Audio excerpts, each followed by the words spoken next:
কোরবানির ঈদ সামনে রেখে ময়মনসিংহের হালুয়াঘাট ও ধোবাউড়া সীমান্ত দিয়ে ভারতীয় গরু আসা নিয়ে আতঙ্কে দেশি খামারিরা। তাদের শঙ্কা, চোরাই পথে গরু আসলে ন্যায্য দাম পাবেন না তারা। খামারিরা বলছেন, কোরবানি ঈদকে ঘিরে বাড়তি খরচ করে গরু লালন পালন করেন তারা। ভারতীয় গরু আসলে লোকসানে পড়বেন।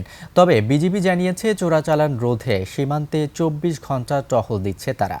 ময়মনসিংহ বিভাগীয় প্রতিনিধি আতাউর রহমান জুয়েলের তথ্য ছবিতে ডেস্ক রিপোর্ট। ৭২ ঘন্টা ময়েশ্চার লক সমৃদ্ধ লিলি বডি ওয়াশ, শিয়া বাটারের গুডনেস স্কিন রিপেয়ার করে রাখে সফট ও গ্লোয়িং। ঈদকে কেন্দ্র করে এবারও সক্রিয় সীমান্ত এলাকার গরু চোরাচালান চক্র। আর এতে হালুয়াঘাট ও ধোবাউড়া উপজেলার সীমান্তে খামারিরা অবৈধ পথে ভারতীয় গরু আসার আতঙ্কে।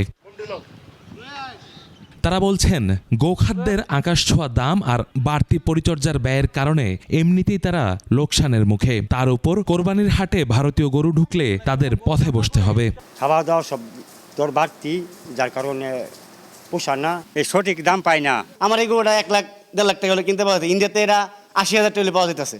তো তার ফলে আমার এটা কি লিখে নিব। অবশ্য সীমান্ত দিয়ে অবৈধ পশুর প্রবেশ ঠেকাতে তৎপর রয়েছে বিজিবি। গুরুত্বপূর্ণ পয়েন্টগুলো চিহ্নিত করে দিনরাত ২৪ ঘন্টা বিশেষ টিমের মাধ্যমে টহল জোরদার করা হয়েছে। সীমান্তে টহলের পরিমাণ আমরা আগে চাইতে বৃদ্ধি করেছি এবং ঈদকে সামনে রেখে যাতে কোনো প্রকার ভারতীয় গরু যাতে আমাদের দেশে না আসতে পারে, সেজন্য আমাদের টহল কার্যক্রম 24/7 এটা চালমান রয়েছে। পুলিশ বলছে, চোরাচালান চক্রের সদস্যদের আটকাতে প্রতিটি থানাকে বিশেষ নির্দেশনা দেওয়া হয়েছে। লাইনের মাধ্যমে হোক বা ভিডিও সার্ভিস ফোন করার মাধ্যমে হোক, আমরা তাৎক্ষণিকভাবে সংশ্লিষ্ট সকল থানাকে আমরা অবগত করি।